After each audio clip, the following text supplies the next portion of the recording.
Hello viewers, what's up? Today I'm going to share some redundant sentences and their correct form.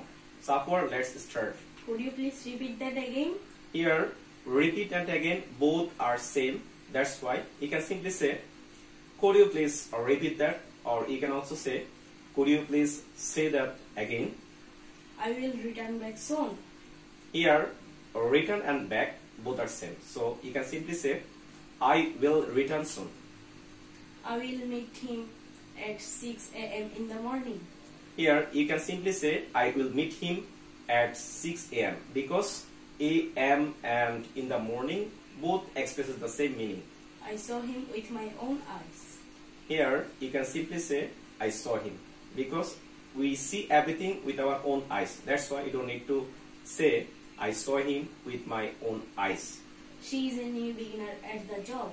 So here new and beginner both are same. That's why you can simply say she is a beginner at the job. We all together solve the problem. Here all and together both expresses the same meaning. That's why you can simply say we all solve the problem or we together solve the problems. Guys, thank you for watching this video. Stay connected.